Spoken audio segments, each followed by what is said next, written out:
श्रीमद वल्लभाचार्य जी के सुपुत्र श्री गोसाई विठलनाथ जी ठाकुर जी को अपना लाला मानते थे। और ठाकुर जी को लाला अगर आप मानते हो तो ये समझ लीजिए कि ठाकुर जी के जितने परिकर के हैं वो सब भी आपके संबंधी उसी भाव से हो जाते हैं। तो एक बार गोसाई जी के घर में चूड़ी पहनाने वाली कोई आई तो गोसाई जी ने कह दिया, हमारे 7 पुत्रों की बहू हैं, इनको चूड़ी पहना दो। 7 पुत्रों की बहुओं को चूड़ी पहनाने वाली पहना रही थी। 7 के बाद एक छोटी सी लाली आई, उसने कही मुझे भी पहनाओ। तो चूड़ी पहनाने वाली को लगा कि छोटी बालिका इसको भी पहना, तो पहना दी। और पहना करके वो गोसाई जी के पास जब वेतन लेने गई तो गोसाई जी बोले, कितने हुए भाई? 7 बहुओं को पहनाए, इसका मतलब 14 भुजाओं में चूड़ी पहनाई, तो उसका कितना हुआ बताओ? बोले 14 नहीं 16 भुजा। बोले क्यों? 7 नहीं, मैंने 8 लोगों को चूड़ी पहनाई। गोसाई जी बोले मेरे घर में 8वां है ही नहीं कोई चूड़ी पहनने वाला। बोले नहीं नहीं, एक छोटी सी लाली भी आई थी, उसको भी पहनाई। गोसाई जी बोले मैं घर जाके पूछूंगा पहले किसने पहनी।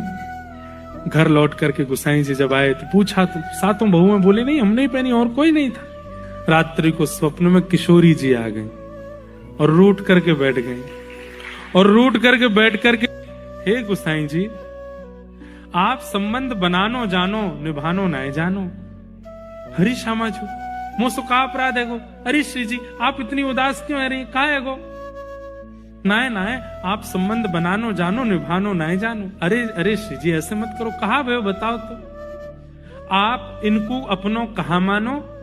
आप लाल जी को अपनो कहा मानो? तो ब्रजभाषा समझ आ रही है ना? आप लाल जी को अपनो कहा मानो? गोसाई जी बोले लाल जी को मैं अपनो लाला मानू।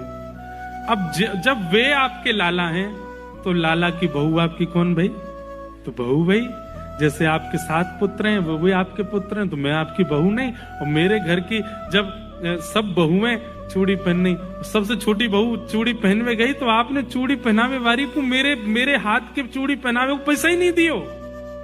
आप संबंध बनानो जानो निभानो नहीं जानो। गोसाई जी के नेत्र सजल हो गए।